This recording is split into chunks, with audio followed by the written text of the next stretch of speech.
I thought we had it all, a love that lasted years, 2 beautiful daughters, a life we built together. But one truth shattered everything. We met when we were barely more than kids, 2 opposites circling the same small universe. I was quiet, the kind of person who preferred the edges of the room to its center, content to observe rather than be seen. He was light incarnate, loud, playful, the kind of presence that made silence impossible. His laughter carried through hallways, through crowds, through me. And somehow, it found a home in my stillness. It didn't happen all at once. Our connection grew slowly, like morning light creeping through a window, soft, steady, inevitable. We started with shy glances, awkward jokes, late-night talks that stretched into dawn. We dreamed together. We grew together. What began as teenage infatuation turned into something deeper, something that survived time and distance. We built a life piece by piece, a wedding full of promises, a house that echoed with laughter and the tiny footsteps of our daughters. For years, I believed we were unshakable, 2 halves of the same story, bound by history and love. But love doesn't break in one moment. It cracks quietly. Softly. Like glass under pressure. I can see it now, the small shifts I ignored. The way his laughter faded first. How our conversations thinned into silence. How our hugs became brief, polite gestures instead of the wordless warmth they used to be. At first, I told myself it was life. We were tired, busy, grown-ups now with bills, work, kids. Love changes, right? That's what people say. But deep down, something in me was already mourning a version of us that no longer existed. Nights became quieter. Our bed felt bigger. Sometimes he'd turn away when I reached for him, claiming exhaustion or stress. Other times, when we did touch, it felt empty. Like his body was there, but his heart was somewhere else. I tried to fill the silence with laughter, with dinners, with patience. I told myself it was just a phase. But I could feel it, the distance growing inch by inch, like a tide pulling him away from me. And the cruelest part? He was still kind. Still gentle. Still there in all the ways that fooled me into believing nothing had changed. But something had. Something deep. Something irreversible. I don't remember the exact moment suspicion turned into certainty, only the ache that came with it. It was subtle at first, new cologne, longer showers, a sudden protectiveness over his phone. Little things that didn't make sense alone, but together felt like a pattern I didn't want to see. He said he was tired. That work was stressful. That he needed space. So I gave it to him. I told myself that's what good wives do, they trust. They wait. They believe. But belief can become blindness. And mine had stretched too far. One night, he said he was going out with coworkers. I smiled, nodded, even helped him pick out a shirt. He looked good, too good. And when he kissed my cheek, something in me cracked. It was the kind of kiss that feels like a period instead of a promise. After he left, I stood in the quiet house, surrounded by the echo of a life we had built together, and I couldn't shake the feeling that he wasn't just leaving for the night. So I did something I swore I'd never do. I placed a tracker in his car. The guilt hit me instantly, but it was softer than the fear of not knowing. I waited until our babysitter arrived, told her I had an errand, and drove. The city lights blurred past me, red, yellow, white, like a pulse. My hands trembled on the wheel. My heart wouldn't slow down. When I finally stopped, I didn't recognize the place at first. Neon lights. Music spilling into the street. Laughter that was loud, free, unashamed. Then the sign above the door came into focus. It was a gay bar. For a moment, I couldn't move. My breath caught in my throat. Not because of the place, but because of what it meant. My world tilted, the truth pressing down until I could barely breathe. But I walked in. I had to. The air inside was electric, music thumping, colors spinning across faces alive with joy. People danced, laughed, kissed without fear. It was beautiful. It was love in its purest form. And then I saw him. He stepped out of the bathroom, shirt unbuttoned just enough to reveal the version of himself I hadn't seen in years, alive, unguarded, free. He walked toward another man waiting at the bar. Their eyes met, and in that single glance, I understood everything. He smiled. The man reached for his hand. And when they kissed, my heart went completely still. It wasn't a mistake. It wasn't confusion. It was truth. I turned and left before the tears could fall. My legs carried me outside, but my soul felt left behind. In the parking lot, I collapsed against my car and finally let the sobs come, loud, broken, uncontrollable. I wasn't angry, not yet. Just hollow. Because in that moment, I realized he hadn't stopped loving. He just stopped loving me. By the time he came home, I was waiting. The house was silent, heavy, the kind of silence that hums just before a storm breaks. I sat on the couch, my hands shaking around the phone, the photo glowing on its screen like evidence in a crime I didn't want to solve. When he walked through the door, I could smell the faint trace of cologne, the one I used to love. He smiled, small, tired, automatic, and for a moment, I almost believed I could pretend. That I could swallow the truth and keep our world intact. But then he said my name. Softly. Like nothing had changed. And that was it. The sound of it broke something in me that would never heal the same way again. I held up the phone. He froze. There was no shouting at first. Just silence. The kind that burns. Then his eyes dropped to the photo, his hand in another's, their faces close, and the color drained from his face. I can explain, he whispered. No, I said. My voice was shaking, but my anger wasn't. Don't explain. Don't lie again. And then it hit me all at once, the rage, the heartbreak, the betrayal I'd been trying to deny. I screamed. I asked him how long. I asked him why. I asked him if any of it was ever real. He didn't fight back. Didn't deny it. Didn't even raise his voice. He just stood there, quiet, defeated, almost, relieved. And in some twisted way, that hurt the most. Because while I was breaking apart, he looked like a man finally breathing for the first time. When he walked out that night, I didn't follow. I just sat there, surrounded by the ghosts of our life, wedding photos, toys on the floor, a candle still burning on the table. I cried until I couldn't breathe, until my throat burned and my body ached. And then I heard them. Our daughters. Tiny voices calling my name, trembling. They had heard everything. I wiped my tears, straightened my back, and went to their room.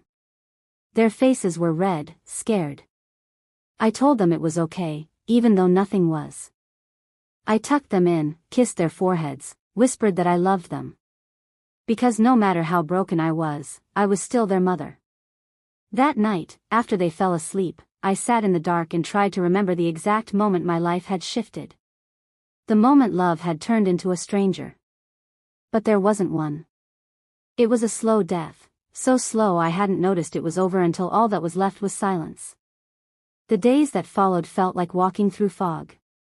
Everything was familiar, but nothing made sense. His toothbrush still sat by the sink.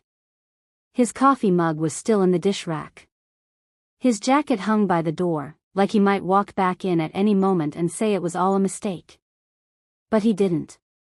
The house became a museum of what used to be, every room echoing with memories I couldn't bear to touch. Our wedding photo on the wall. The scent of his cologne still trapped in the sheets. Even the silence carried his name. I went through the motions, woke up, made breakfast, packed lunches, smiled when I needed to. The girls watched me closely, as if studying the way strength is supposed to look. I couldn't crumble in front of them, even though every cell in my body wanted to. So I built a version of myself that could stand upright, if only for their sake. People love to talk about heartbreak like it's poetic. Like pain makes you beautiful. But it's not. It's survival. It's dragging yourself out of bed when your heart still feels like it's bleeding. It's pretending you're fine when a song, a smell, a memory threatens to pull you apart. Weeks passed. Then months. The ache dulled, but it never disappeared. It just learned to live quietly inside me. Then, one afternoon, he called. His voice was cautious, unfamiliar. He asked to meet. I said yes. We met at a cafe halfway between the life we had and the lives we were building. He looked older, softer somehow. When he spoke, his voice trembled, not from fear, but from truth. He said he was sorry. For everything. For the lies. For the silence. For making me feel unlovable when he was the one lost in himself. And for the first time, I believed him. He told me about the years he'd spent hiding. The fear. The guilt. The way he tried to love me right, even when his heart was elsewhere. He said he never meant to hurt me, that he thought he could live two lives and keep everyone whole. But no one can live a lie forever. When he said he'd fallen in love, truly, fully, with a man, I didn't cry. I just nodded. Maybe because by then, the pain had already been spent. Maybe because part of me was relieved that at least someone in this story had found peace. Then he said something I didn't expect. He told me he wanted to stay in the girls' lives. That he still wanted to be their father. And then, gently, he asked if his husband could help raise them too. For a long time, I said nothing. The old version of me would have screamed, slammed the table, said no. But I wasn't her anymore. I had seen too much, felt too much, grown too much. So I said yes. Because love isn't about possession. It's about release. And if his happiness could give our daughters more love, more stability, more kindness, then who was I to stand in the way? Healing didn't come as a single revelation. It wasn't a sunrise or a sudden burst of peace. It was a slow, uneven climb, days where I felt strong followed by nights where I could barely breathe. I started to notice the world again, piece by piece. The smell of rain on the porch. The way the morning light spilled through the kitchen window. My daughter's laughter, bright, chaotic, alive. I used to think those sounds were background noise. Now they were my anchor. There were moments I still missed him. Not the man he became, but the boy who once made me believe love could last forever. I missed the way he'd sing off-key in the car, the way he'd hold our newborns with tears in his eyes. Grief isn't just for death, it's for the living, too. For the versions of people that no longer exist. Some nights, after putting the girls to bed, I'd sit alone on the porch with a cup of tea, staring into the dark. I didn't cry anymore, not really. I just sat there, listening to the quiet hum of life moving forward. The air felt cleaner somehow. Lighter. Like maybe I was finally exhaling after years of holding my breath. I started therapy. At first, I hated it. Every question felt like picking at a wound I'd tried so hard to close. But over time, I learned how to stop blaming myself. How to understand that his truth wasn't a reflection of my worth. That I wasn't the reason he couldn't love me the way I needed. He still came by often, school plays, birthdays, weekends at the park. The girls adored him, and they liked his husband too, which took me by surprise. Watching them together, laughing, relaxed, unguarded, it stung at first. But then I realized something, the love surrounding them was real. Honest. And even if it didn't look like the family I once imagined, it was still a family. Sometimes he'd thank me, quietly, when the girls weren't listening. Thank me for not turning bitterness into a weapon. For choosing peace over pride. I never knew what to say to that. Maybe I didn't need to. Some choices don't need applause, they just need to exist. And as the months turned into years, the ache that used to define me began to fade. Not disappear, but soften, like a scar you forget about until the light hits it a certain way. I wasn't the same woman anymore. I was learning who I was without him. Who I'd always been, maybe. There came a day when I stopped counting time by what I'd lost. It happened without ceremony, no grand breakthrough, no dramatic moment. I just woke up one morning, made coffee, and realized I hadn't thought about him in days. The silence in the house didn't ache anymore. It just was. I started doing small things that felt like me. Not the wife. Not the mother. Just me. I painted the living room the color I'd always wanted, something bright and alive. I cut my hair short enough that it startled me at first, then made me smile. I bought myself flowers, not because anyone wronged me, but because I finally understood I didn't need a reason to. The girls noticed the change before I did. "You laugh more now," one of them said, her voice full of wonder, as if she'd just discovered something magical. And in that moment, I realized she was right. I was lighter. Stronger. Not fixed, but whole in a new way. I began to go out again, slowly. Coffee with friends. A concert. A walk through the city at sunset, just to feel the rhythm of the world moving around me. For the first time in years, I wasn't invisible to myself. Sometimes people asked if I was dating again. I'd laugh. The truth was, I wasn't ready. I didn't need to be. For once, my story wasn't about who I loved, it was about who I was becoming. And still, there were moments of quiet melancholy. Sometimes, on nights when the rain whispered against the windows, I'd remember him, not with bitterness, but with a strange tenderness. Because despite everything, he had been part of my life's foundation. He was woven into the years that made me who I am. But now, I could remember without drowning. I could forgive without forgetting. He had found his truth. And I was finally finding mine. Each morning, when I looked in the mirror, I didn't see the woman who'd been betrayed. I saw the woman who had survived, who'd walked through fire and come out not untouched, but unbroken. And maybe that's what healing really is. Not the absence of pain, but the quiet realization that it no longer controls you. It took me a long time to understand that closure isn't something you wait for, it's something you build. For months, I kept expecting it to arrive like a letter in the mail. Some sign. Some apology that would make the past make sense. But that moment never came, because closure doesn't belong to the person who hurt you. It belongs to the one who chooses to heal. So I built mine, piece by piece. I started journaling again, not about him, but about myself. The dreams I'd put on hold. The things I wanted before love turned into survival. I wrote about traveling, about opening my own studio, about teaching my daughters that strength doesn't mean silence. One afternoon, I went through the old boxes in the attic, photos, love letters, little fragments of a life that once felt permanent. I didn't cry this time. I smiled. Because those memories weren't lies, they were moments of truth that had simply run their course. I kept a few things. Not to remember him, but to remember me, the version of myself who loved fully, even when it hurt. That woman deserved grace, not regret. The rest, I let go.